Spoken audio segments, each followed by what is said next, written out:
No clue why they got their butts whooped in November. Candidates who want to be the next DNC chair attending a forum to pitch why they're the one who could pull the party out of their Trump depression slump and start winning again. Unfortunately, they just can't seem to get it together on why identity politics is a loser. Check out this amazingly stupid moment. So I'm going to, I have a show of hands. How many of you believe that racism and misogyny played a role in Vice President Harris's defeat? Okay. So that's good. You all passed. And the guy they're trying to replace, who presided over the loss of the Senate, House, and presidency, Jamie Harrison, not only thinks Joe Biden could have won, but that Kamala could stage a comeback. Should Kamala Harris run again? Yes, she wants to. You think she could win? I believe she can. Donald Trump and Barack Obama are just enigmas in politics. I think they do something different to the electorate every time they run. So you're saying Donald Trump was unbeatable? No, not he was. Joe Biden figured out how to, right? But, you know, Kamala Harris could have used more time and other things. But in the end of the day, Trump won't be on the ballot. He's a lame duck now. Well, against my better judgment, I'll go to you, Jessica, since you're the Democrat. We'll just get you out of the way quickly. This is your party. How do you think the fight for leadership is going? There was more to the forum, obviously, than that question. No, that was I think that was yes, it was one question, and then everyone went home. I think that you could obviously make a case. There are some voters out there who don't want to vote for a woman. There are some voters out there who don't want to vote for a person of color. But generally speaking, that wasn't the cause of our loss, for sure. If Biden had been the candidate, I'm pretty sure Trump would have won over 400 electoral votes. So we're putting that to the side. What I found most interesting, and this is in line with Bernie Sanders' orthodoxy, is one of his senior advisors, Faz Shakir, was up there, and he was not playing around with the identity politics at all. He is the only one who wouldn't commit to increasing the at-large DNC seats for trans people or creating a Muslim caucus. He said, "I'm frustrated by the way in which we utilize identity to break ourselves apart." Now, I think that is the right message for the moment, though Bernie Sanders always had trouble building a coalition beyond white voters. Like, black voters in particular were never into him in 2016 or 2020. But I do think that injecting that kind of thinking into whatever the next stage of the DNC is, whether it's Martin O'Malley or Ben Wickler when they elect someone else, is going to be really important. And I hope that consultants who work with progressive candidates that have a populist working class message like Bernie are taken seriously. Janine? Well, I have to respond to something that Jamie Harrison just said when he talked about Kamala in that sound. He said Kamala could have used more time. It's suggesting that if she had more time, she might have won. She had 4 years, Jamie, in the White House, 4 years to make herself a star. So, look, I'm tired of all of the arguments that they're using. They have to rationalize in their own minds why they lost, and they come up with these universal excuses without identifying what it is that the American people want.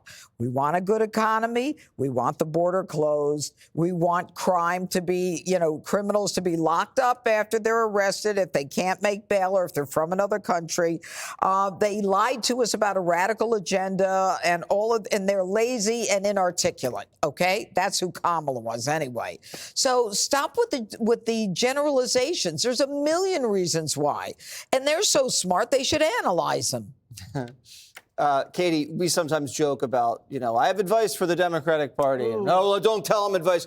Do you think that the country and the party system is healthier when you have two competent parties? Or do you enjoy the Democrats suffering for long periods of time? I think it's fun to watch them, having to wait around and the problems that they created for themselves. This forum, if Democrats want to find a future for themselves, they cannot do it in a place like Washington, D.C. with MSNBC and with Jonathan Capehart, who, after everyone raised their hand, said, "You answered the right way."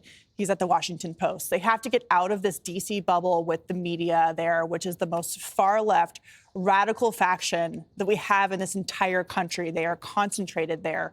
But the bigger problem for Democrats is that for the past decade, really it started under Obama, they have they've only built their entire strategy on divisiveness, on saying if you want criminals off of the street, you're a racist who wants to put minorities in jail. If you want closed borders, you're a racist who doesn't want people to come in. You're xenophobic. So they're going to have to come up with a whole entirely different argument structure because they've completely relied on identity politics to try and win. It failed in 2016 with Hillary Clinton. It failed again with Kamala Harris. And while they're preaching all of this to the country, they're the ones who put Joe Biden in the White House, the white guy. So they've got to get out to the steel mills, to the places that they've lost with the minorities, with the union voters. They can't be doing these seminars in the heart of D.C. and expecting to get some kind of different result. Greg, what if the Democrats just learned how to say no? No, you can't come to the country. No, you can't play women's sports. That would be a nice story. No, I want them to keep going. Yeah. By the way, let's not forget, they do control the cities. So we're great nationally, but we got to remember the fact that our cities are still run by libs. But got to remind the Dems that they didn't lose to a garden variety Republican like a Jeb Bush or a Mitt Romney. They lost to what they deemed was the worst ever human being in recent history. So think about that. With your messaging and your personnel, you lost the popular vote, the electoral vote, you had the House, the Senate, to Adolf Hitler squared. What does that say about you and your strategy and your values and your messaging if you're less popular than Genghis Khan with syphilis? The fact is, you're still doubling down. We watched that, embracing what the world repudiated. And you're right. Inevitably, identity politics results in cannibalism. You run out of external targets. You chase out people in the party who wise up, and so you have to turn on each other because ultimately everybody becomes a party of one when it comes to wokeism. So, in a weird way, I think what you're seeing, I don't know if they'll wake up to it, but they're like the classroom bully who wonders why no one came to his birthday party when they said that they would. You know, now the bully is sitting by himself with an untouched ice cream cake. Because the bully created the largest preference falsification in political history.